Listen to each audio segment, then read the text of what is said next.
Welcome back to another Stock Market Open live stream. Today, we are the day before CPI, which is always really an interesting day because it almost feels like it doesn't really matter what happens during the day today. What matters is what happens tomorrow. So that makes trading the day before CPI really interesting because it sort of begs the question of how much does what happens in the market today play out matter, I guess, beyond trying to make some tendies during trading. So that's really where a lot of folks are, I guess, of the mindset that you kind of can't really do anything beyond inflation today. And again, unless of course you're trying to bet that markets will try to pair right before the close, so that way they're prepared to reallocate tomorrow depending on what the results are. Who knows? But it seems like the market is at least a little unwilling to wait, at least given the pre-market. Pre-market right now, you've got some green here. So you've got the Qs, for example, up 34 basis points. You've got SPY coming in 20 basis points. DJT, after being down 8% yesterday, just only sitting up about 3 bips right now. And Tesla's trying to come up about 0.25% as well. Doesn't care to wait either. And so we'll see. Now, Bullard, he's the dude who left the Fed, so we have to keep in mind he's no longer over there. His take is that you've got 3 rate cuts, still a base case for the Fed. Of course, this week we'll have a lot of Fed speak. We've got most of the Fed speak coming out Wednesday, Thursday, Friday. Almost certainly this is by design because, after all, why would you have Fed speak that actually matters the day of or the day before CPI when you don't yet have the data?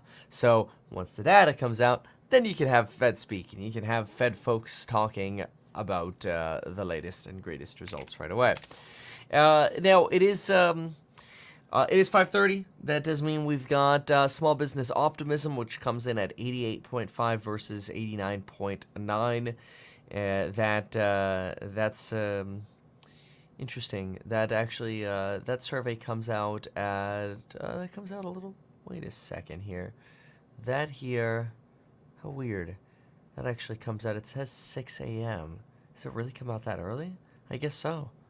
Yeah, it comes out 6 a.m. Eastern time. That's crazy. Whatever. Oh, so that's been out for a little while. But what's interesting about the small business optimism surveys, along with what you're getting with just small business in general in terms of hiring, is you're still getting that pessimism of, okay, yeah, interest rates are higher, smaller businesses are paying those higher interest rates, and it sucks. Yeah, that without a doubt. So you're in this environment again where you might end up looking at trading today and seeing that, is there a chance your AI names and AI plays move regardless of what happens with CPI? Entirely. Remember, tomorrow we're looking at 0.3 and 0.3, so that's your CPI month over month, and then your CPI core.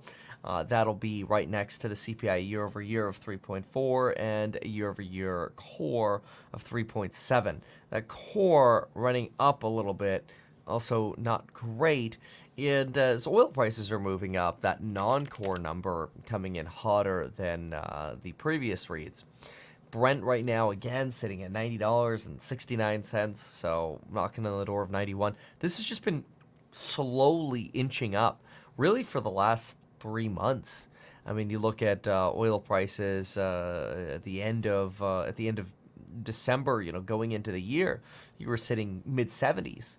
We're low 90s now. So a significant move in oil prices. You could say the same has been true in gold. We're about to hit $2,400 an ounce on gold. We're at $2371.90. This is yet another new 52-week high, which isn't really that big of a surprise at this point. Any kind of new high we hit at this point is just a 52 or all-time high, frankly. So not super surprising that you get sort of the banners of all-time highs, but that's what happens when you're sitting at all-time highs.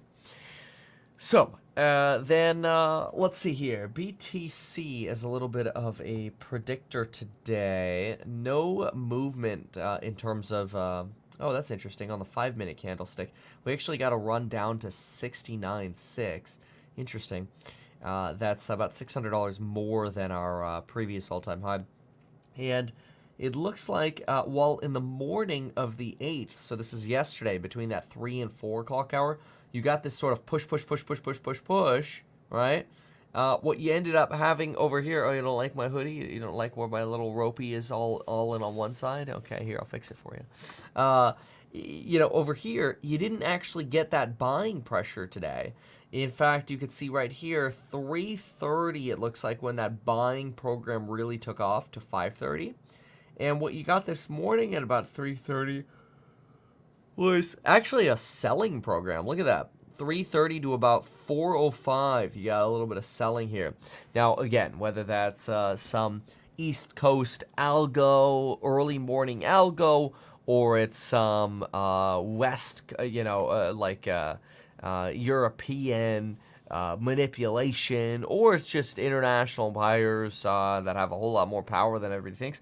Whatever it is, those AM moves in BTC contribute to the vast majority of gains that Bitcoin has had in the cycle. Most of the gains occur between that 3 to 5 AM bucket, and the rest of the day hinges on that.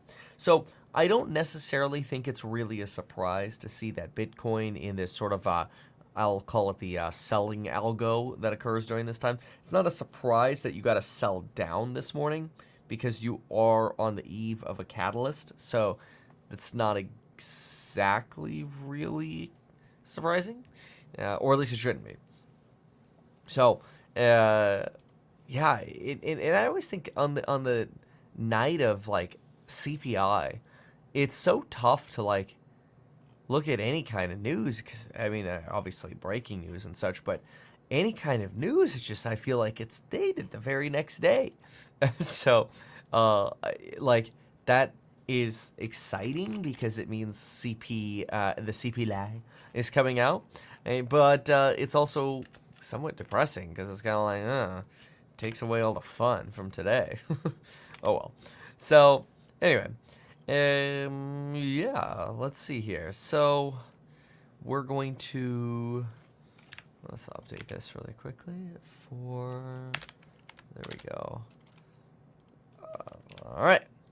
Get that e-hack thingamajiggy. There we go. Okay. So again, yeah. Tomorrow CPI, small business optimism, not a surprise. What is this? This is another Tesla piece here. Well, I mean, at this point, this should be well known, but what is this complaint here? So, Tesla may be headed for another sales decline this quarter after surprising investors with a drop in the first 3 months of the year, according to Robert Baird, analysts. Okay? Robert analyst. What do they say? What do they have to say? Tough year-over-year comps. Okay, that's fair. Let me see what Q2 deliveries were. Deliveries, Tesla, 2023. Let's find out. So Q2. Okay, Q2. Q2 2023. Tesla delivered 479,700 vehicles. Produced 479,700 and delivered 466,140. So I'll throw that on eHack, that little chart there, but that'll be tough comps for Tesla. That'll be a what's it called? Potential second quarter of negative growth for Tesla delivers. At this point, though, I think markets are well aware that that's a likely reality. I think a lot of folks are just sort of looking right past that, so I don't think that's a big deal anymore. Q2 2023 comps below. Okay, so we'll throw those up so we have them. So they're estimating 444,500 vehicles in Q2. Estimating 445, 510. 444,510 in Q2. And that's going to be deliveries. That'll set you against, that'll be about 4.6% lower than that last year. There's no denying that the demand environment has deteriorated. Musk has been vocal on conference calls regarding the difficulty of increasing sales in a higher interest rate environment, and we expect this to remain a headwind. Okay, so mostly just blaming rates here. Mostly blaming interest rates. And anything else? Let's see here. I don't think they really have much else to blame. Wall Street is also increasingly raising the alarm that Tesla's near-term sales outlook, with Wells Fargo deeming the EV maker a growth company with no growth. Oh, well, Wells Fargo mentioned that. Yeah, that's fine for the time being. That's fair. Well, we already know that too. Musk's announcement says he'll reveal a robotaxi on August 8th, which may perk up the Tesla shares in the meantime. The analyst no longer regards the stock a bearish pick, citing the unveiling and other factors. Slapped shares with his designation on Jan 3-1 after a Delaware court voided Musk's pay package. Okay, that's boring. So that's pretty nominal. I mean, really what you got out of there is just a second sort of estimate that, all right, yeah, Q2 is going to be a little rough. We feel like we kind of already knew that. What's going on with Roku? There's a little Roku note in here. I want to take a look at this. So, again, yeah, Tesla's up 1/3% in pre-market already. So, and that's on the back of a great day yesterday. EPS recovery, let's see, earnings recovery view bolstered by a cycle breath. Okay, let's see. What is this? Where is Roku? Okay, I saw a Roku note here. I don't know what they did with it. That's weird. Oh. Clicked on the wrong button. Duh.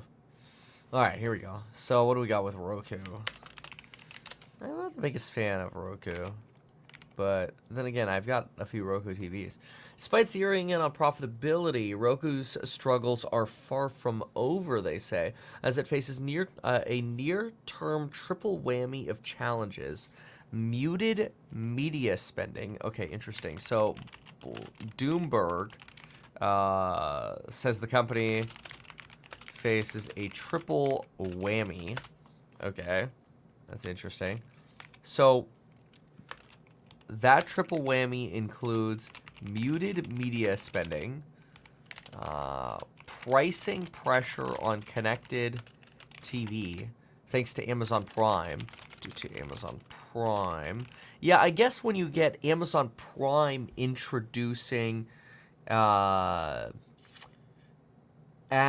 what you've really done is you've substantially increased supply. Yeah, I guess we could make a note on that. Let's see here. I suppose Amazon likely substantially increases supply of ads. Yeah, I mean, taking all of Amazon's content and slapping ads on it gives advertisers a whole, other bucket of places to potentially throw their ads. I mean, if you have a finite amount of ad dollars, right? So let's say you have $100 million of ad dollars, and then you add, 25% more supply, yeah, maybe demand will go up a little bit with the elasticity of demand, but not as much, just because prices come down a little bit. So the odds are ad prices come down. Yeah, I think that's the way to look at it. So, example, say you have 100 million of ads at $1 per ad. That's 100 million ads. If all of a sudden Amazon adds 25 million ad slots, you don't necessarily have 125 million to spend. So maybe companies spend 105 million, but ultimately the price just goes down. In this case, in sort of this example I've made, you'd have 105 million chasing now 125 million slots, 105 divided by 125. So you'd be down at 84 cents an ad. You'd be down 16% in ad price, 84 cents per ad. Rough numbers. Example on elasticity of ad demand. Yeah, it's not infinite, in other words. Like, just because the price moves down doesn't mean you're going to be able to fill it up with that much ad space. So, of course, Amazon adding this much inventory is going to have a little bit of an oopsies for ad pricing. Okay, got it. Interesting. Okay. And then the Walmart Vizio deal is another challenge. Walmart Vizio deal. So the Walmart Vizio deal would basically enable Walmart to in-house the software via Vizio and Walmart. So you buy a TV at Walmart, you get a Vizio TV, that'll be the cheapest one that gets promoted, and that'll have the Walmart, say, ads or software stack or search. It's actually not a stupid idea. I mean, it's kind of a great way to compete with Amazon because, again, you're sort of like, you control the device. So if you can control the device and get people to shop through your TV. But then again, who buys stuff through a TV? Yeah, I guess I remain unconvinced about that idea. I mean, I like the idea of streaming, whether it's YouTube or Netflix or whatever on a smart TV, so to speak, connected TV. But I don't know how interactive the TVs get. I don't know. I guess that's where I get a little skeptical. But anyway, okay, so that's interesting. It's a little bit of a note on Roku. Fine then. So, let's see here. 12% of bankruptcies are industrial. That's a sign of strength. Industrials account for over 12% of all bankruptcies over the past year, down from 14%, with signs that fundamental weakness may be improving. Yeah. No recession. Okay. That's fine. It doesn't surprise me. Okay. What else? Bitcoin boost likely benefits Genesis customers. Fine. Yeah, a lot of people who got sort of stuck in a lot of these crypto exchanges that went BK or bust, they ended up getting locked in at sort of like the lows of crypto. And so crypto's recovery has just created this wealth of assets that can be returned. And there's so much more available money to give back. It was great. Like, this is the best case scenario. Like, worst case scenario would be, everybody's owed, let's just make a number up, everybody's owed $100 million, and the value of that $100 million turns into $10 million or $1 million or whatever. That's the worst case scenario. Best case scenario is the value of that $100 million turns into like $300 million, because then, even if half of that is lost to the fraud and the scam or whatever that happened at some of these exchanges, you end up with more than enough to cover the depositors. If anything, they should be getting appreciation on their deposits. So, interesting. Okay, State Street. What is this? What? Oh, this is a very interesting piece. State Street. Okay. So let's write this down. This is a 50 BP cut. So this is like an emergency cut. So State Street. What is this? Bucking the hawkish shift in market consensus to bet that the Fed will cut interest rates by 50 basis points as soon as June. 50 BP cut coming as soon as June. Why? I'd love to see a piece on that. Let me see if I can find one, because that sounds a little kooky dooky. What do you possibly see that's so bearish that would necessitate a 50 basis point cut? That seems odd to me. Let's see if I can find out. Sometimes I can, sometimes I cannot.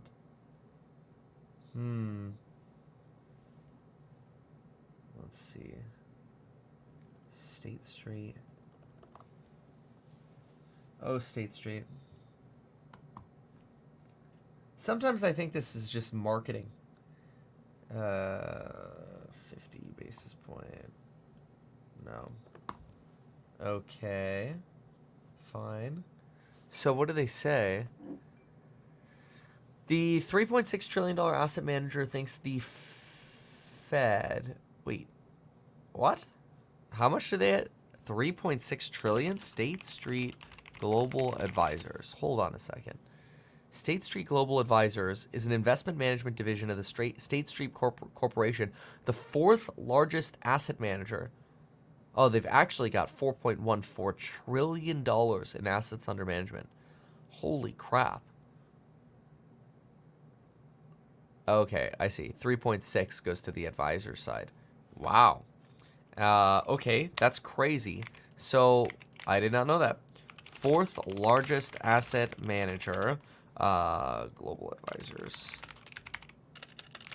They have, let me say that again, $3.6 trillion of assets under management. Yes, trillion. I'm going to just clarify that. That's insane. Okay, so they think the Federal Reserve is actually going to front-run monetary easing ahead of the election. And they think we're going to get a total of 150 basis points. What? Okay. Wait, 150 divided by 25. That's 6 cuts. Wow. 6 cuts by year end. Okay, why? A string of robust U.S. economic data, including Friday's blowout jobs report, alongside commentary from policymakers that rate cuts may not be needed at all, has driven the repricing and easing expectations and lifted Treasury yields to a 4-month high. But State Street maintains the economy is not as strong as it seems, thanks to credit card delinquencies and the cost of credit for small businesses pointing towards a downturn later this year. Wow. Okay. So I believe that the debt bubble is bad. The consumer debt bubble is really bad. But a recession at the end of the year? Interesting. Okay. Credit card delinquencies and cost of credit for small business will lead to a recession at the end of the year. The market is underplaying the likelihood of deeper cuts. There's a lot to suggest this is a very fragile recovery, despite the fact that it continues to look resilient. Okay. All right. It's not sure how convinced I am, but okay. Let's see here. Let's see. Did they say anything else? Yeah, mostly just that they think this is a fragile recovery. Okay. I don't know if I agree with this, but it is interesting seeing one company with this much in AUM think that. They contend that inflation is easing closer to 3%, not consistent with policy rates being high. So, okay, so they're basically arguing that 3%, like even inflation stabilizing at 3% doesn't necessarily matter. Inflation stabilizing at 3% won't stop the cuts. Okay, fine. There's a compressed time horizon. Obviously, the Fed will say that they're not political, but there will be a lot of scrutiny. Okay. State Street held firm in its outlook. Back in October, the firm was also bucking consensus as the higher for longer mantra swept bonds. Yeah, that was during Bill Ackman's bond sweep. That changed later when investors switched to big cuts. This asset manager continues to be overweight U.S. stocks. Okay. All right. Interesting. That is definitely a unique argument. Boy, I'd like to see if there's more on this. State Street. Also, I'll have to take a peek at what we got on CM Sizzles. But so far, they seem to be on commercial yet again. Always on commercial. That's how they are. That's all right. Okay, so, all right, very well. So we got our CPI forecast out of the way. We've got, how's multivariate core doing these days? Multivariate core. We got this after the last PCE. Yeah, okay, no, this is pretty stable at the moment, but this could kind of play into what they're arguing. So if I take multivariate, I don't know. I mean, I guess I see the argument. So multivariate core trend in the middle of 22 was like 3.1%. When we peaked out, we peaked out in like June, right? We peaked out in June around 0.93 in multivariate core. We're at 0.107 now, but multivariate core has come down a lot. It came down from 3.5 to 2 to 1. So you are down a chunk. I guess then the question is, how much of a premium do you need over core? Because right now you've got, at a 5.5 rate, you've got a 4.5% spread over core. So maybe that's what they're seeing. That would be interesting. But that's also just speculation, I suppose. But I think it's worth kind of considering. What if I put it all together? Multivariate core trend. If I just do multivariate core trend, we're at 2.87. Okay. Yeah, as opposed to just doing the... Okay. It's interesting.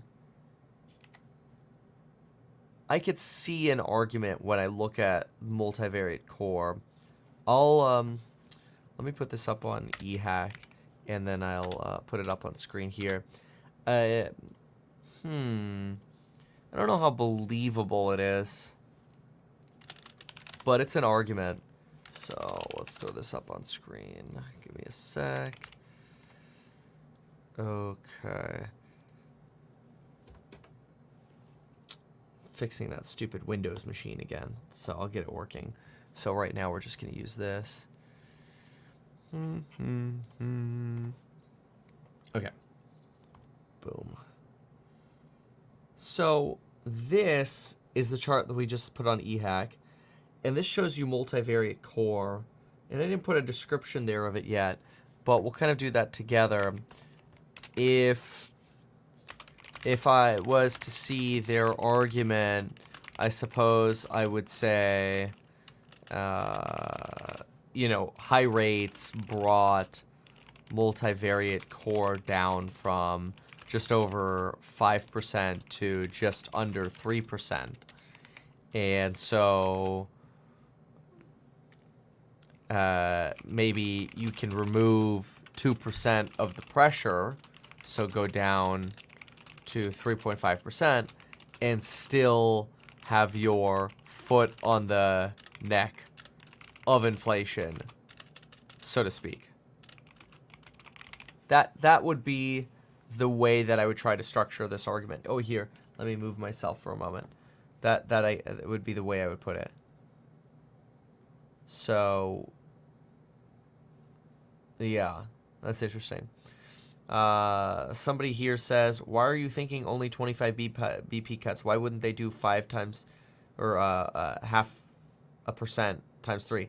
Well, it's just not what the Fed is forecasting right now. You know, the Fed's being clear about forecasting 3 25 BP cuts this year, and that's what they've been yapping about. Now, could they change their mind? Of course.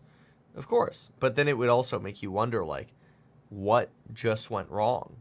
So let me get a cup of coffee. I'll be right back. Let's listen in here for a moment while I do that. Your expectation for that number, what would it mean if it's a hotter number than economists have expected to this point?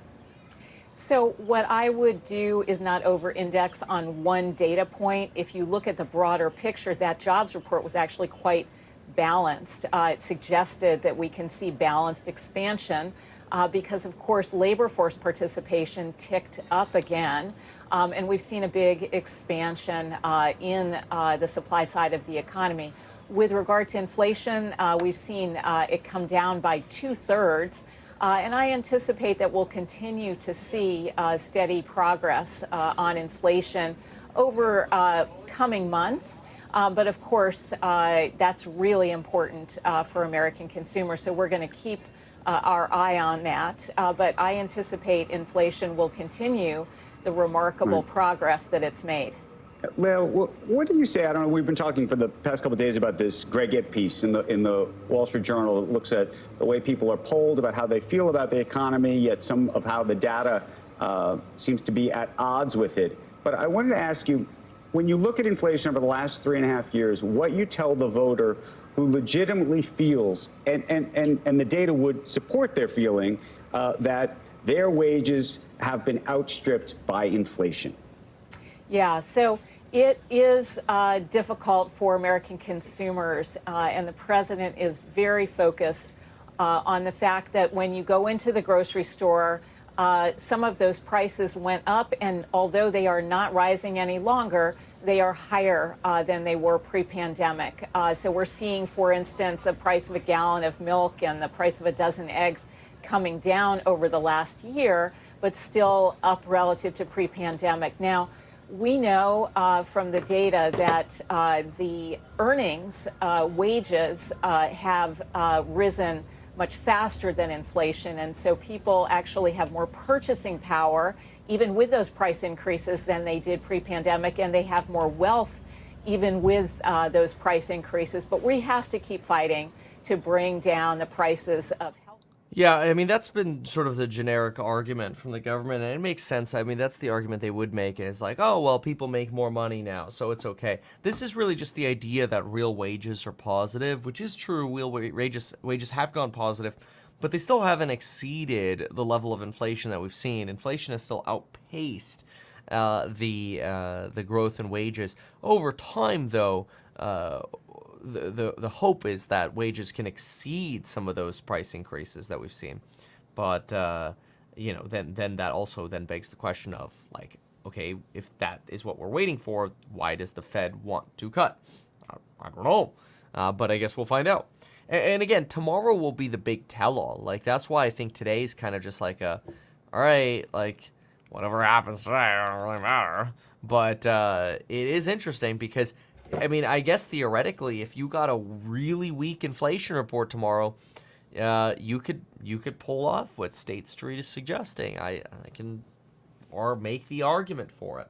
That would be very interesting. Okay, so let's see here. What else do the suits have for us? Let's go with, rising oil prices add new risk dimension. Okay, let's take a peek at this here. And I'll flip over to this. What do we have here? Oh, what was that? Hold on. Probably around the end of next year. And then AI, the total amount of sort of sentient compute of AI, I think, will probably exceed all humans in 5 years.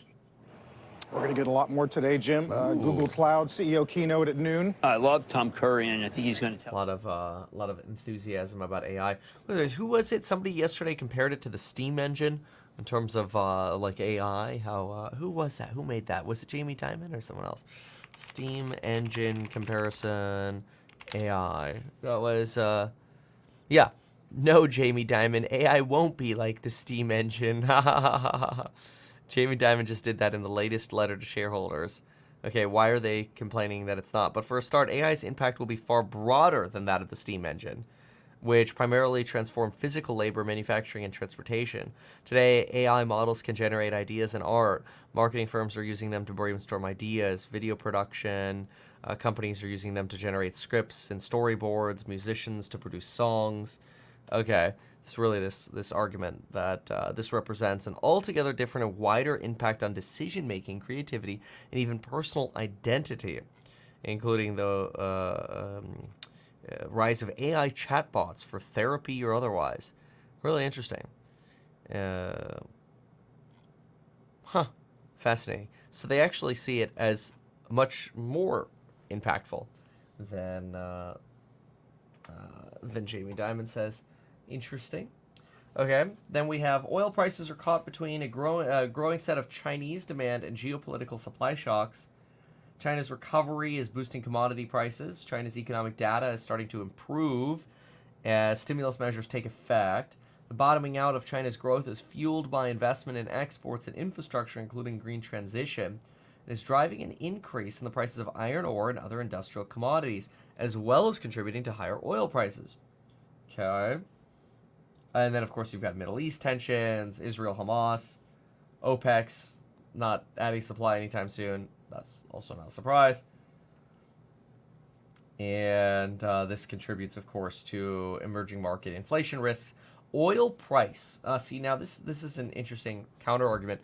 And maybe it's not necessarily a counter-argument for the United States, this idea that, oh, yeah, the United States can cut soon. Maybe it's more of a risk for other markets rather than just the United States. So, what do they say? Oil price is not priced into emerging market inflation and monetary policy outlook. Despite the rising uncertainty about inflation outlook this year, analyst consensus for most emerging markets is that policy rates will not increase from current levels. So far this year, there has been little upward revision in emerging market inflation forecasts, suggesting that the rising oil prices have not yet been priced in. I wish they would also sort of mention anything here about potentially rising oil prices on the U.S., but I would make the argument that it doesn't look like the U.S. is considering higher oil prices in forecasts either. But maybe that doesn't matter. There we go. Maybe that just doesn't matter. Okay, fine. No problem. All right, let's see what Jimbo has to say this morning. ARM is going to be the backbone of Google. This is new. This is on the Google, This is the Axion. The Wall Street piece Journal in the journal story today today. about Yeah. developing in-house chips. Right, and I think that that's totally, it's incredibly good for ARM. And they used, in their last quarter, Broadcom was a big beneficiary of the effort by Google in terms of making their own Yes. chips as well. Yes. Perhaps as much as $1 billion No, specifically these just are to big Google. things. That Broadcom helping with that, Right. that effort to create your own chips. And design ARM, your let's own not forget, is already with Microsoft and it's already with AWS. So ARM is the winner this morning, as far as I can see. And Broadcom, there's a story that they finally got. JP Morgan discovered that they were in one orders from Google and Meta, which is a story that I broke here last week and nobody cared. Yeah, I remember you mentioning it. Thank you. You're welcome. But anyway, I would buy ARM on this, on Google, on the cloud talk. I would buy ARM because they're in Microsoft. Oh no, Jim Cramer is pumping ARM. That's a big take. Now you try to figure out who to take it from. I mean, is it possible to take it from AMD? I think that they take everything from Pat, from Intel. Now, Intel is a share donor. Yeah, and I was confused about the Commerce Secretary. Intel is a... ARM did really well yesterday. ARM rallied yesterday into the close, and then some more after hours. So you rallied up. Boy, I think you were up, what, 3? Yeah. Look at this. It's crazy. You rallied up 3.5% into the close yesterday. Out of nowhere, you got buying activity. And then you have another spike right here into the AM. It's absolutely incredible. It's really incredible. So yeah, wow, wild. Okay, so this, by the way, is a company that yesterday, it's really interesting to see Jim Cramer talk about all in on ARM. Yesterday, you had Morningstar, say that the stock is worth $57 and should fall 57%. So I actually think it's overvalued as well. But then again, I'm a little biased against it. But that's okay. It is interesting, though, seeing this sort of disparity between what feels like the same sort of company, like CNBC kind of pitching both of these. But anyway, let's listen into what else he's saying over it. Will be sacrificing share. So think about what you asked me and what I gave you. You said, why did it come back? Yes. I said that. Because, that's the truth. You think paid AI search had anything to do with it? Well, that's not That's yet. been read both ways. Not yet, but Yeah. but what I think is that YouTube is the hidden gem here. Now, teens, they spend teenagers. Yeah. Okay, just they making spend an inordinate amount of time on TV, web, and they love Google. Their Instagram, we're going to cover this, is gaining because of Reels. On TikTok. David, the teens hold the key. There's a lot in there regarding TikTok, Instagram, Nike, Lulu. Nike still maintains number one, but is losing share. Lulu is losing share. Hoka, Deckers picking up share. Dutch Bro taking share. Hoka's picking up share with teenagers, Yeah. not with old guys like me. No. Oh, No one cares about you. no, they don't. They already know what you want. Yeah, we Kids- don't. We're See, done. All right, boring. So there's this mention here that ARM is propelled by an exaggerated artificial intelligence narrative combined with excitement about recent increases in royalty rates after the introduction of its newest architecture, ARM v9. Interesting. Okay. Well, that doesn't seem to fight the Kramer pump.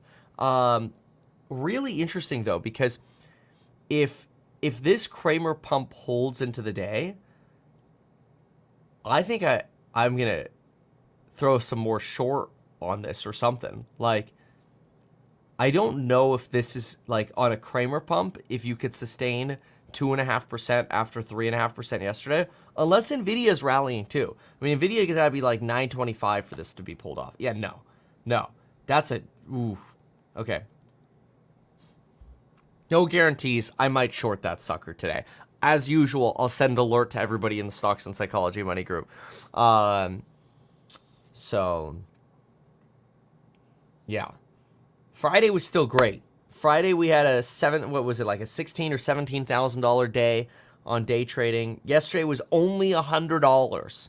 Now the good news is I got to play a strategy that could have paid off really well going into the close. It did not, but it didn't cost me anything. It paid me $100. So that's kind of cool. So that's great. That's my favorite kind of trade. It's like you have the chance to make money, but you didn't lose money. So that's okay. I see that as good. But anyway, so we'll see what alerts we want to play today. I do think there are going to be some interesting trade opportunities today. Mostly because I think you're going to fade. I think you're going to fade the market going into a data release. The question is where? Where does it get faded? I don't know. And this is the downside is I don't know if AI gets faded. I don't know if AI cares about CPI. CPI might not be the catalyst. You know, the Google event could be a buy the rumor, sell the news. I mean, what's the Google event anyway? Google event today. What is this? Made for Google event? What is this? No, is that today? Is that what today is? What is today? Today, Google Cloud Next 24. Is that it? I don't know what's going on today. There's so many little things I can't.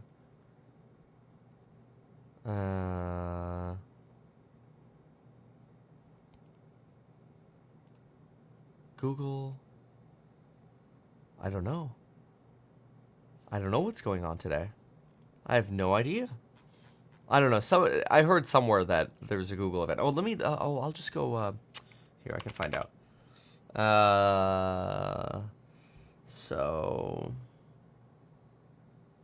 Okay. Let's try Google over here. Okay, so. Let's see here.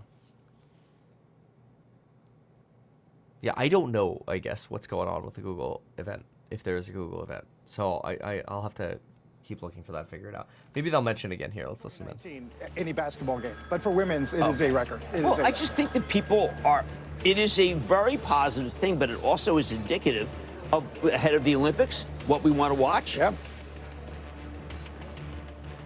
I'm out on thin ice with you, and I don't know what to do, frankly. I would love it to be 8:59, and we could just, like Superman when they ran the movie. Really, you don't feel like it went well? Goes backwards and Yeah, well, because I don't, feeling Gene happened. unfulfilled? I just don't feel. right. I just feel that I'm on quicksand with you. I don't know what to do. We got a 3-minute break, maybe 2.5 minutes. We're going to take This care of that. survey is really important. Yeah. We'll dig into it some more today. We're also going to talk to Matt Boss at JPM. Another upgrade from Boss today, this time AEO. AEO. You're upping PVH. Take a look at the pre-market here.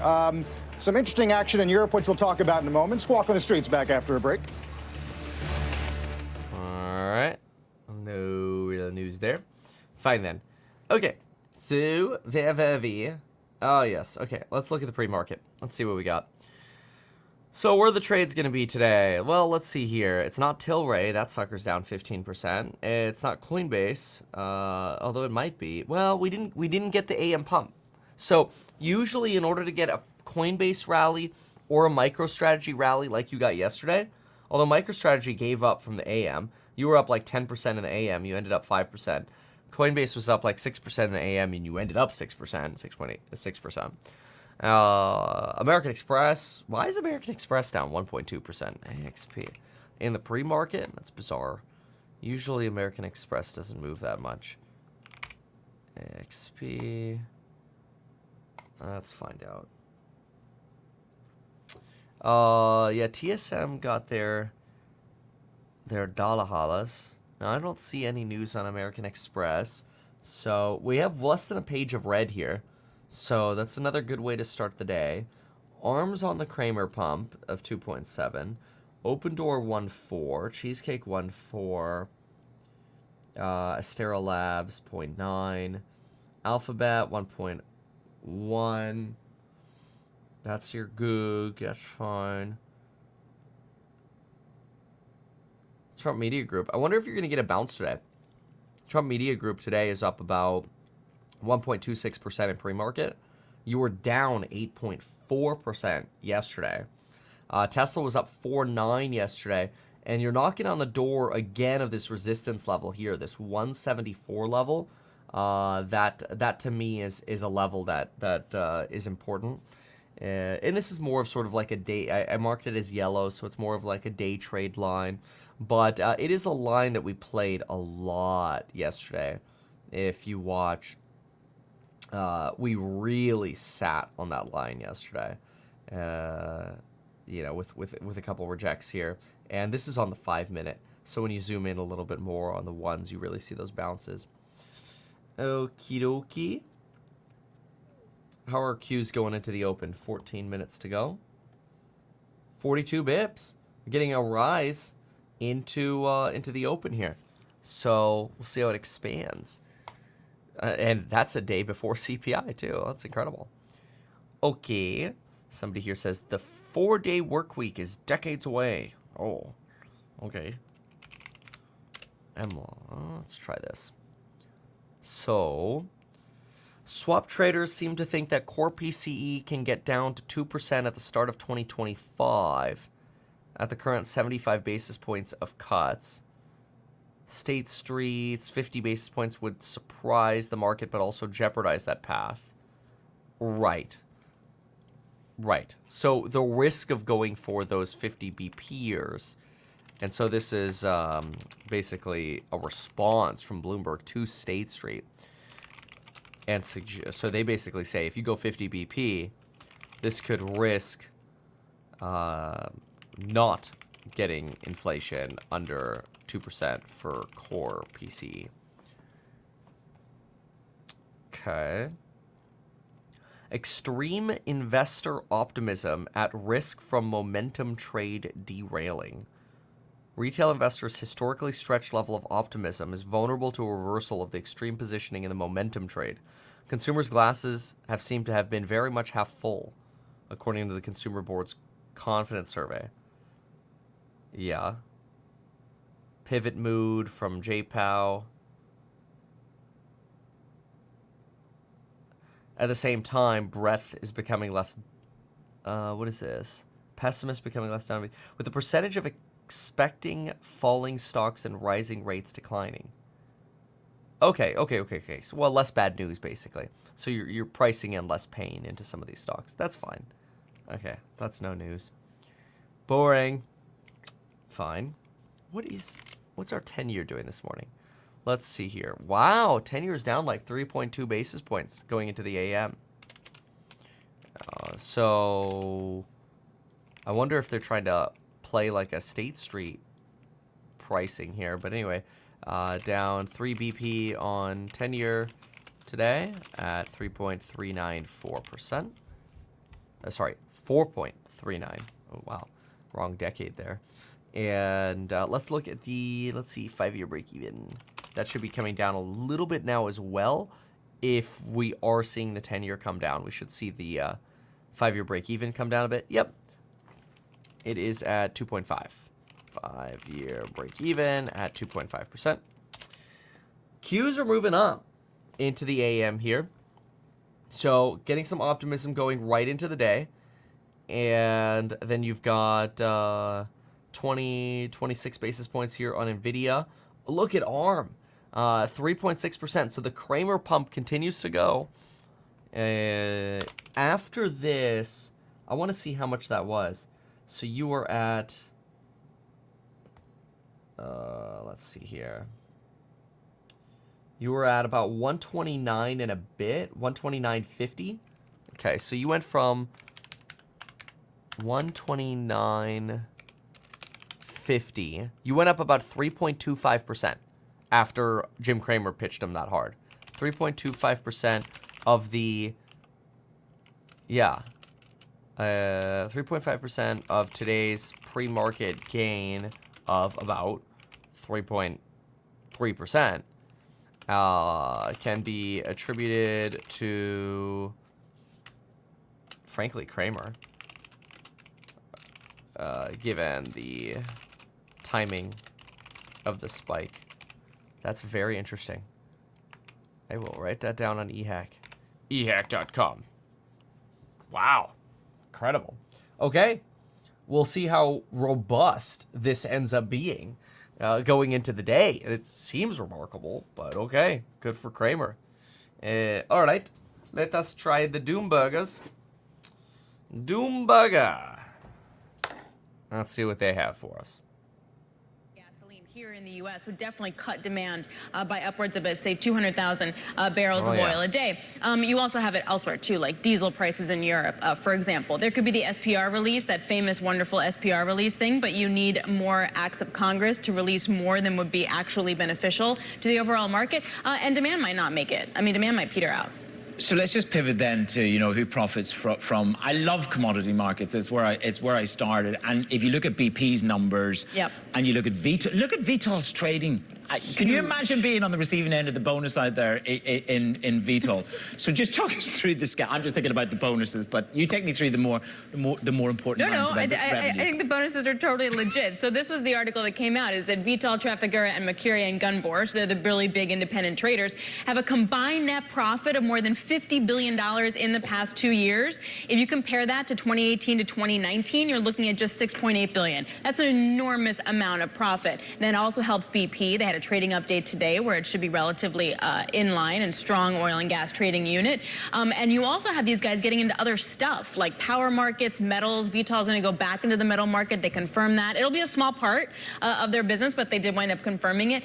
Freight, they're also adding gas. A lot of other traders adding gas if they didn't have it. And I got to say, talking my own book, but that's all an energy transition thing. Like, you need all of this stuff if we're going to electrify everything and decarbonize everything. And that's what these traders are really going to get into. But then this is also about where we're going to have a carbon credits market. This is part of the ESG. This is part of COP. So it is about the evolution of these markets. We've always had power markets. We've always had carbon markets, but it's about the next transition of these markets, the next evolution of these markets. Well, and it's also these guys getting into those markets in a more meaningful way, and then in how they're going to wind up structuring that, particularly when it comes to power. Just power here in the U.S., we haven't seen power growth in like 20 years, and now power demand is going to skyrocket, and it is the data center, and it is the AI, but it's also just regular people, too. So it's a combination of all of that. It's just like off to the races. And this goes back, there was an oil company, shall remain nameless, which was here with me visiting, and they were making the point, the power usage in the United States relative to that in Europe. They see an exponential growth potential in Europe relative to the US, which is already, as you say, shifting into a higher gear. Great work. To be a trader at Vitol. Russell, pay them generously. Russell Hardy's the CEO there. Alex Seal on the energy markets. Coming up, you have your morning calls a little bit later.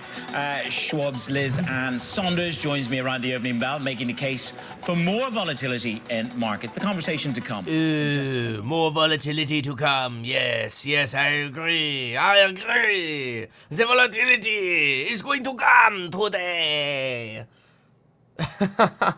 Who freaking knows, man? It's all a poop show. But it's gonna be entertaining. That's for dang sure. Entertainment is guaranteed. So, what else?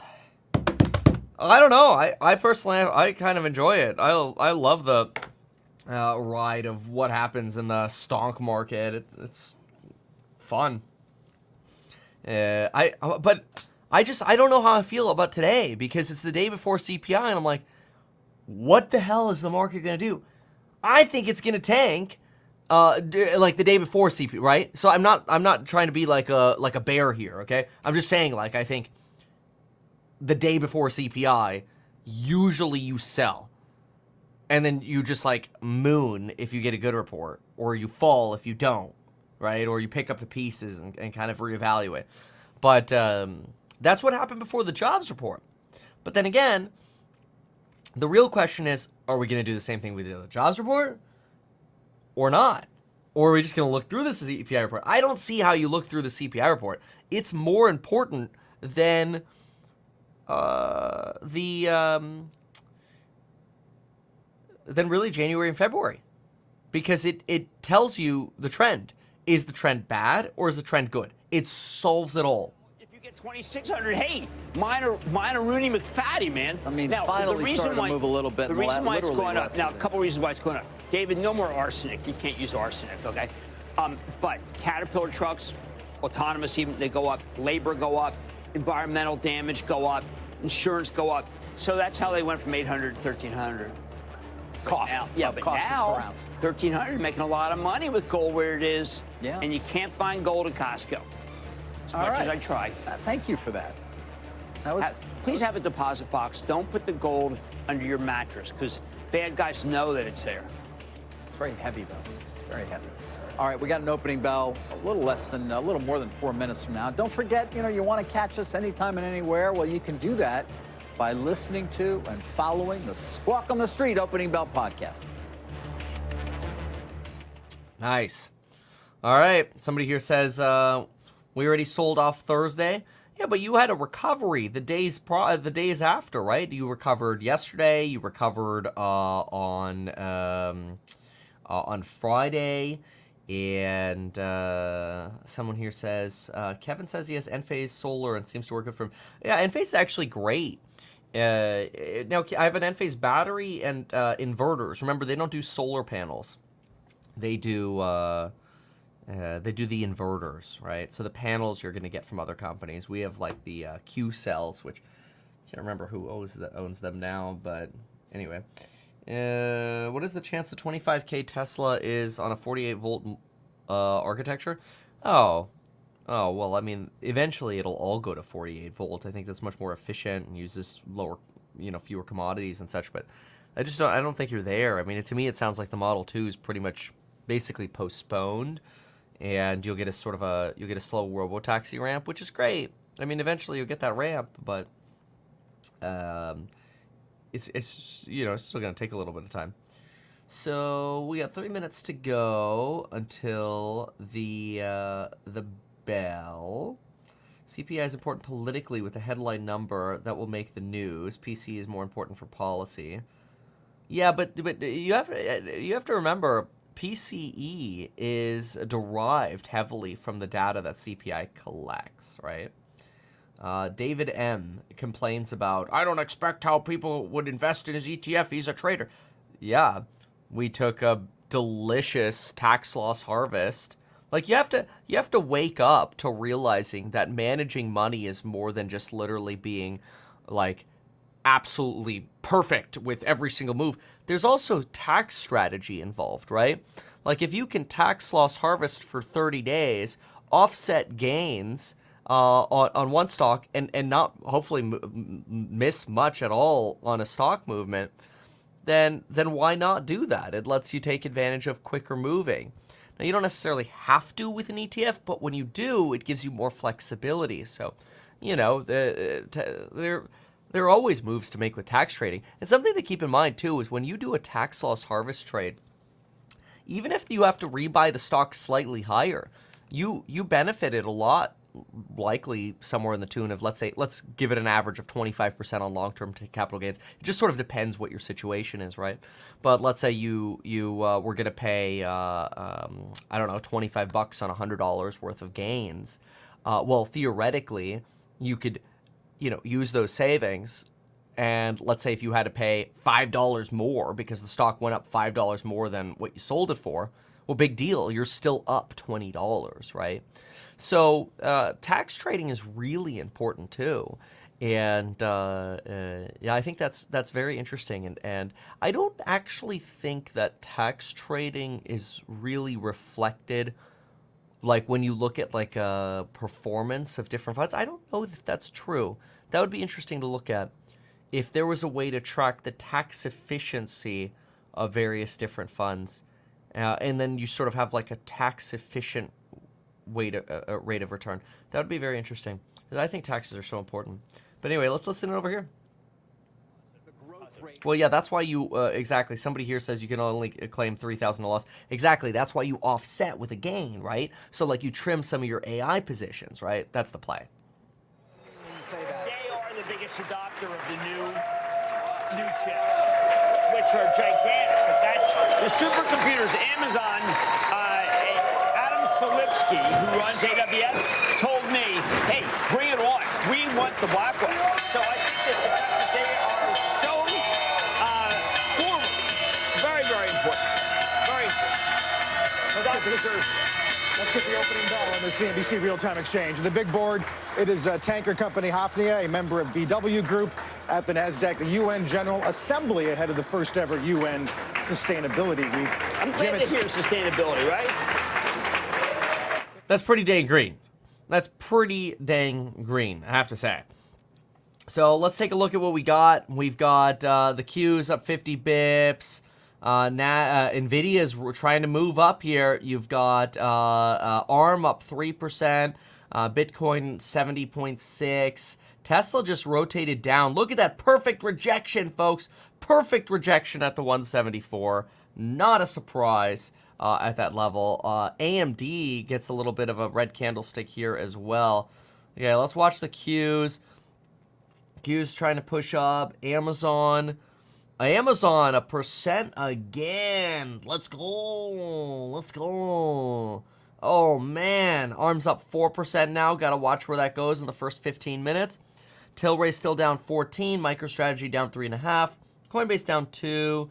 Here's our page of red. DJT. What's going to happen to DJT? Are they going red again, or what are they trying to do? Yeah, they're trying to red candlestick here. Watching that. You've got NVIDIA. You're trying to pump. You're trying to push it. And same thing here on the Qs. ARM goes 4% now, 4.25%. Let's see where it goes. Watching the first 15 minutes. Tesla's green again. You can see that red candlestick on the average candlestick is really getting pushed back up.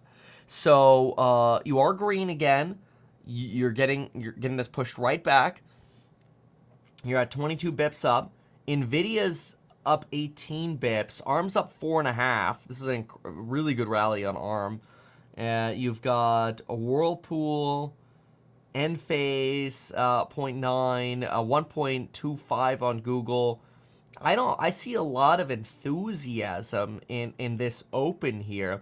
I wonder how long this will go. Nvidia is struggling. Yeah, there you go. Nvidia just turned red. BTC is trying to get to 71. Tesla's holding on. And I'm on the 5-minute chart here. Oh, there we go. Okay, yeah, we're usually on the 1-minute chart. I was wondering why I was taking the averages to take so long to update. There we go. Okay, there we go. So we got almost what looks like barcoding going on over here at Tesla. You've got the good old Army Darmy up 4%. What does Jimbo have for us? Let's listen in here. Let's see what is he going to pump at the AM? Well, that's just in relation to Secretary Secretary Yellen. She was slamming him. Was having a beer that was made with American hops. Nursing. Yeah, Molson was traded up, but I can't relate those two. Molson's. But What? no, my only point is, even again, if you believe the bull case that it's being underestimated in terms of what it will be able to eventually do in terms of a product and in terms of fueling a huge cycle and upswing in terms of iPhone sales. There still could be, between now and then, some bad news in the likes of another earnings report that will not include anything having to do with positives. I agree with that. But that made me see why we see the stock go down. Apple's still very much on its own. They weren't there at the GTC. NVIDIA, everybody was there. I'm not that opposed to, honestly, what you've got with Apple. I think Apple will figure this out. I really am not opposed to Apple. And I've been buying the dip a little bit on Apple, so we'll see what happens. Well, increasing my exposure to it. I don't care what date it is. I don't care what it is, but you go against Apple take a look at since $5. There are periods where it's worth going against, and yeah, they'll come out, and what will happen is that Luca Maestri will say China was weak, and we'll say, oh, wow, we knew that. Let's buy the stock. By the way, Alphabet was the one that we just trashed mercilessly. Look at Alphabet. Yep. Yeah. I mean, every time you trash a mega cap, David, you're left in the dust. It almost doesn't take. Well, we'll see. No, it doesn't. Again, we were having those debates for a handful of weeks there. I just come back to it because it didn't last long. It may once again be revisited. This is not a short-term question. It's a longer-term question in terms of the viability of Alphabet's monopoly in search. Right. But stock came right back. No, it did. And I'm going to say something that really is near and dear to David's heart. The Fibonacci complex at 167.68, the floor is remarkable. Thank you for so there's thank five you for that. Fibonacci levels that's going to hold this. Wait, are we talking Apple? Apple. Yeah. He's at 167, 169. I usually see this at 169. Let me see where Jimbo's is relative to mine. I'm at 169. Wait a sec. Yeah, I'm at 169.28. Jimbo said 167. I don't see that, but that's okay. So, what is happening? Hold on a second. Nvidia just went negative. Oh, cliff dive on Nvidia here, pre-CPI. First 15 minutes of trades though, so be careful. So, Tesla's down 20 bips. ARM's doing ARM things. Remember, Jimbo pumped it this morning. So you did get a Jim Cramer pump. I think it's ludicrous, but I've already made my opinion on that. I was blown away to actually see it pump this much from a CNBC pitch. Like, I thought people were already well aware of it, but whatever. Oh, DJT is falling off a cliff again, going down another 4% on DJT right now. Nvidia 67 bips down. You've got Apple trying to recover. You've got what else here? Oh boy. Okay, so Tesla. That's a weird little. This is interesting. Look at Nvidia. I mean, it's just dumping now. Where are you going? Your fib is 850. It feels like you're trying to go to 850. ARM's also dumping right now. Let's go. Let's go. Dump the Kramer pump. That's funny. Okay. Fine. So then you've got Tesla is down 34 bips. Trying to watch this. AMD just went positive. So you got a bounce on AMD. Enphase is trying to move up today. So it's going to try to go to 119, I bet. ARM, let's see where you go here. You've fallen quite a bit here. You're sort of bouncing on that 100-minute average. Nvidia wants to recover, and the Qs are at 50 bipadoozles. Okay. And let's see what else here.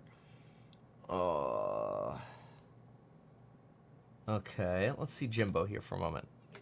But I think like Apple, where you have to see the Chinese numbers, you have to get the really bad quarter, you have to get the news about the cash flow, David. The cash flow is horrendous here. Cash flow, right.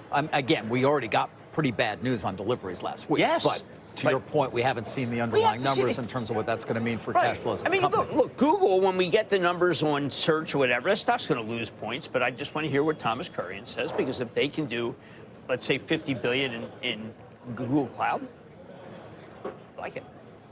It's good. It's very good. Very good. $50 billion in Google Cloud would be very good. Yeah, they'd be more than people think. It's worth a few Fibonacci levels. You know how right I'm going to be on Apple? He is going to eat crow and corn. It's going to be delicious. I'm the one who was reading the notes just now from an Apple bowl. So I am telling you, I'm going to bring you some Eric Repair cauliflower, and you can just sit there and count the Fibonacci. I will eat anything Eric Repair makes. Well, then let's go to dinner. Let's do that. I made the reservation. I know you did. Jim, we mentioned AEO, upgraded by Matt Boss over at JP Morgan today. He's getting really constructive on some specialty names in retail. How about PVH? Yep. Everybody hates PVH, and he comes out and likes it. And when I read the piece yesterday and cogitated on it. Okay. Wow. That was crazy. So, okay. Well, I want to see what happens. I really want to see where NVIDIA goes today. But that was wild. Okay, so DJT's... Ooh, look at DJT try to jump on that, try to front run that 3510 right here. How interesting. And then you've got the Qs are rotating up again. So the Qs are moving up. NVIDIA is trying to move back up. ARM's trying to move up. Tesla's trying to move up. You got 30 bips on it now. You were negative there for a while, trying to go positive. I really want to see how this day ends up. This is going to be so entertaining going into the close. Enphase keeps pushing. It's going to go to 119. The question is, how much above it is it going to go? That's my take. How's AMD, by the way? AMD. You've got 171 on AMD. This is like your first green day in a while, I think. Yeah, look at AMD. AMD just bled from 232. And it's down at about 171 right now. Now, the 232 was not really a close number, so you're more like a 210. So 171 divided by 210, you're down about 19% from some of the highs there on AMD. So you've kind of had a little bit of a correction there on AMD. Oh, let's go. ARM continues to tank. ARM's tanking. Okay, dollar hollers to make there. Let's go. Head and shoulders on AMD. Let me see.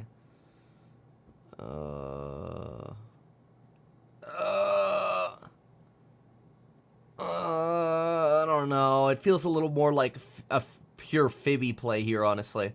I mean, it's literally perfect with the fibbies. Maybe, though.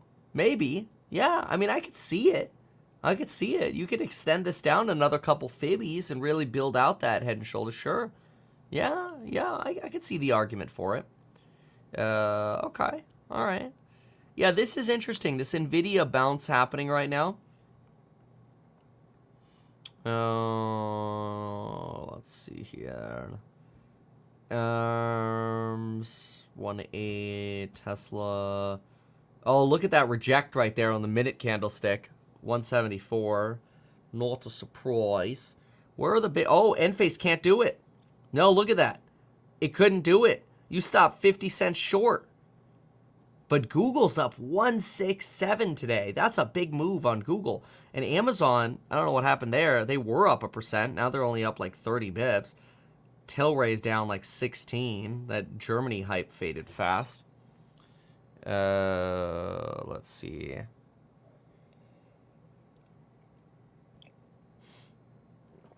Okay.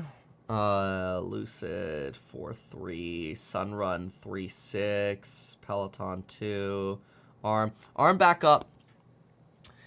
I'm going to short that sucker again probably later today. I want to see where this sucker stables out. But I did just take a $4,500 trade on it. That is profit on it. I sent alerts in the stocks group.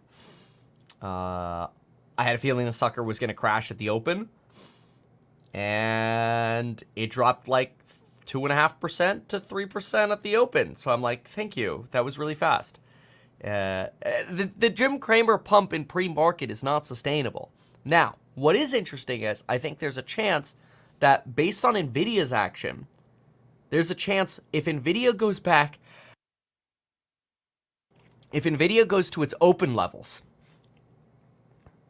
that you end up running on ARM again, along with the AI sector, and then you sell it into the close again. That's my take today. So, we'll see. That's my take. Okay, what else?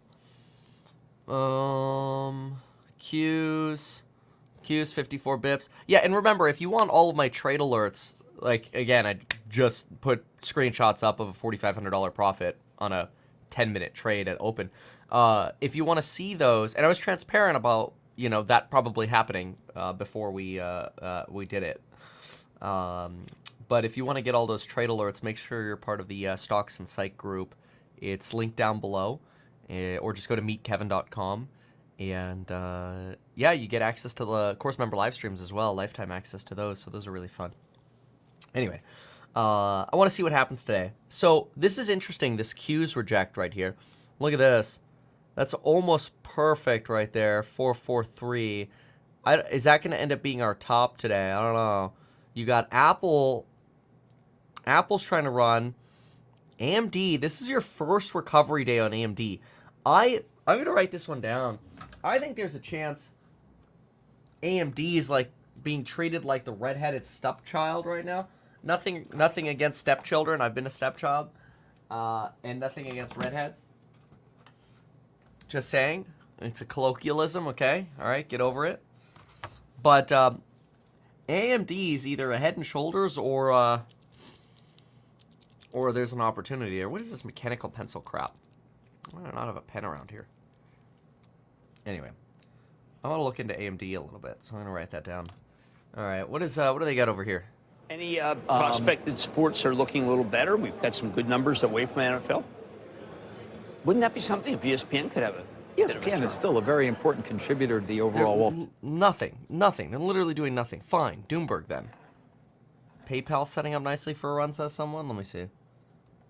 Yeah, Doomberg's on commercial. Losers. I get it. They got to do their ads. It's kind of like, make sure to get life insurance in as little as 5 minutes by going to metkevin.com/life. Make sure to sign up for Webull by metkevin.com/Webull. All that good stuff. All those paid promotions. Yeah, PayPal's been on a little bit of a run. It's certainly come out of those high 50s. That's nice. And NVIDIA is getting a little stuck here at about a third, so I want to see what happens here. Tesla doesn't care. Tesla's pushing that 174 number.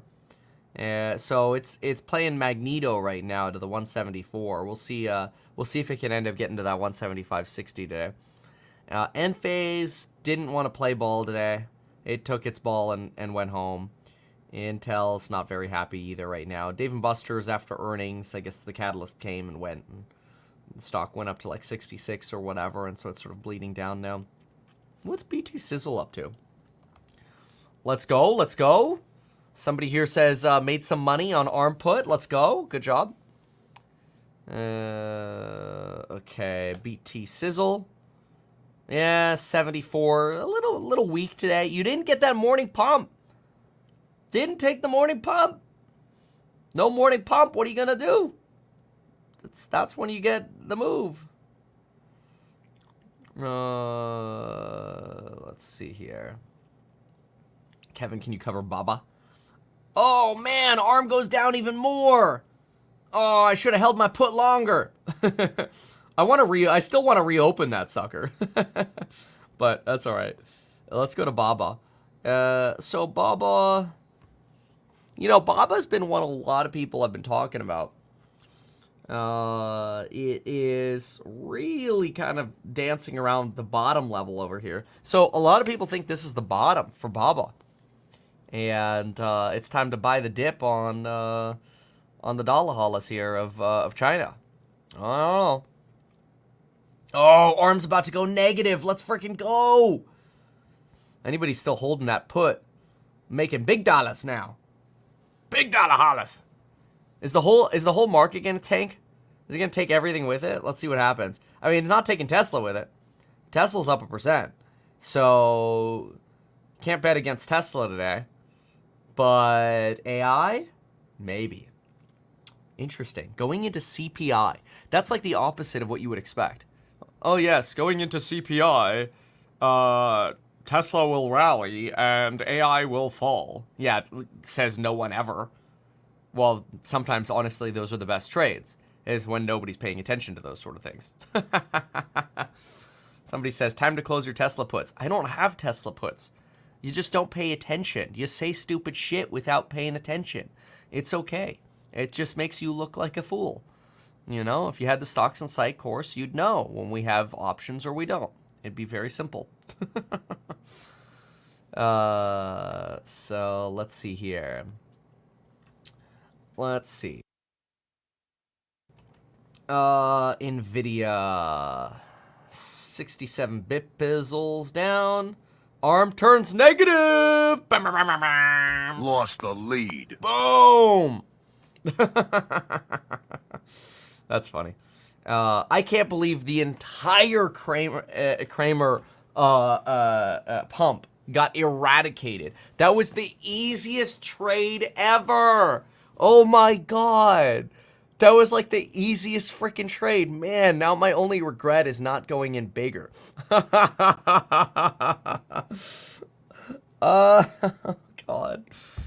Oh my gosh. That was the easiest ever.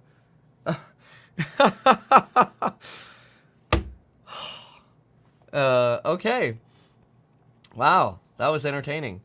So now, oh yeah, here we go. Here we go. Here come the index dumps. Here we go. Here we go. There's your CPI fade. Come on. Where are we gonna go today? What are we gonna short on the way down? I don't know. We already took some tendies on ARM. That paid for Legoland yesterday. Did you know that yesterday I took my little boys to Legoland? It was great. They are wonderful little humans. And you know what the scariest thing was? And I don't know who this person was or what, but we got off this ride. And this was scary. We get off this ride, and as we get off the ride, I'm just thinking about like, oh, okay, like what ride are we gonna go on next? And that's what was preoccupying my mind. Is like, all right, where are we gonna go from here? And Max is like, oh, Dad, let's climb. This was the ride we had gone on. I'll show you. So we go on this ride, and this was yesterday, and then right afterwards, this guy walks up to us, and he's like, hey, try these glasses on. And I'm like, what's this? He's like, oh, the solar eclipse is happening right now. So this is Jack. Max was taking a picture with this like glass thing right here. And I'm like, what? Like the guy spawns in and hands me a solar eclipse thingy at the same time as the solar eclipse is happening. And I'm like, how freaking perfect. Like, what did I do to deserve this? It was like a dose of like delicious good karma. Like, thank the karma gods for the good karma that was bestowed there. But you know, I was busy taking a photo of Max in the magnifying glass like this, and then I got, here, try this on, and look over there. And I'm like, oh, okay. Oh, wow. I wasn't even paying attention to when the eclipse was going to be. Spawns in. That, like, weird. That's all I have to say. Weird. But also, thank you. So, it was cool. So, yeah, that's, you know. But anyway, that trade this morning paid for yesterday. So, thank you, Jim Cramer. I'm going to give Jim Cramer that. Jim, thank you. Praise Jim. I'm going to have to watch Jim more often now. See, that's what they want you to do. I'm falling into the trap. That's what they want. That's the whole part of the game. Now we have to watch Jimbo more to pay our respects. It's incredible. Oh, we hit look, we're hitting the 175. I told you.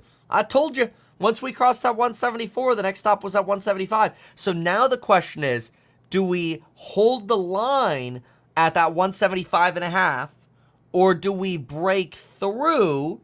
Do we hold the breakthrough? If we do, we go 178 today. Let's see what happens. That's gonna be really interesting. If we fail this, it's probably back under 174, but you do have that support over at 170. This range has been very popular for Tesla. 170 to 174, very, very popular range. Right now, the direction is up. We'll see what happens with CPI on deck for tomorrow. ARM's still negative. Apple, look at Apple bouncing on that Fibby. See, I knew my Fibby was right. Jim Cramer's talking about 167. I'm like, what are you talking about? It's 169. Thank you. The proof is in the line. Oh, ARM keeps tanking. It keeps going. Okay. Wow. Apple, Nvidia. Yeah, we'll see what happens here. I'm kind of curious. No, I'll see it. Oh, yep, it's trying to break through. Often to trade, you have to turn off the average candlestick so you can actually understand what the hell's going on. Enphase is not the trade today. Enphase doesn't want to move. It's Tesla on the upside. It's ARM on the downside. Oh, what else? Okay. Apple, AM Dizzle, PayPal Dizzle, the Qs. ARM's still down. Still pushing down. Yeah. And I don't know. Let's see what happens there. Yeah, there comes the red candle. This is gonna be a tough line. Let's see if it can hold it. But anyway, so yeah, I will send more buy, sell, trade alerts. Remember, they're trade alerts. Just, you know, hey, here's something I'm spotting. Sometimes people take my alerts and they're like, that's good, Kevin. And then they'll play it even better than I play it. I'm not saying like I'm the best, but like sometimes I see these things and I'm like, yes, I have to trade this. And then some of these people come in with their trades and I'm just like, my God, you just held that to the perfect length. Way better than I did. I'm like, nice. So, yeah, some people really like taking the inspiration and then they take it and run with it. It's kind of cool. But anyway, yeah, you get all of those in the Stocks and Sight group. Let's see what happens on the day. Again, I still think you're going to get a fade into CPI. We'll see what happens. Struggling there to keep that breakout on Tesla. That's going to be the fight. We're going to watch that. I'm going to make another cup of coffee, and we're going to jump over to the course member live stream. So we'll see y'all soon, folks. Appreciate you being here. here every morning at 5:25 a.m. And I'm going to push the button now while we look at some more sticks. Even though I'm a licensed financial advisor, real estate broker, and becoming a stockbroker, this video is neither personalized financial advice nor real estate advice for you. It is not tax, legal, or otherwise personalized advice tailored to you. This video provides generalized perspective, information, and commentary. Any third-party content I show should not be deemed endorsed by me. This video is not and shall never be deemed reasonably sufficient information for the purpose of evaluating a security or investment decision. Any links or promoted products are either paid affiliations or products or services which we may benefit from. I personally operate and actively manage ETF and hold long positions in various securities, potentially including those mentioned in this video. However, I have no relationship to any issuers other than HouseHack, nor am I presently acting as a market maker. Yo, what the hell? What's going on over here with the Peloton? The pitons coming out of nowhere. What the hell? Nobody gave me a heads up of this. What is this crap? Piton coming out of nowhere. Along with Google up 2%. What is this? 2% on Google. Tilray's down 18%. Oh, Wingstop finally falling 3.5%. Good. I hate that place. And the stock is overvalued. See, like, that's how to spit on a company. You go there and you go, your food sucks and your stock's overvalued. Oh, boy. That's comedy. It's comedy. I swear it's comedy. It's all a joke. Literally, their stock's a joke. The valuation is it's worse than Costco. Costco's a ripoff too. Costco, at least it's down from its highs. At least it's finally off its highs. I'm tired of seeing that sucker go up. It's ripoff stock. Dude, ARM's almost down 2%. Where's my second opportunity to buy some more shorts? There'll be plenty of opportunities. There'll be more trades. Oh, Tesla's holding on. That's a good sign for Tesla. All right. Gotta go. See you soon. Bye. Wait, where's the button? You can make a cup of coffee.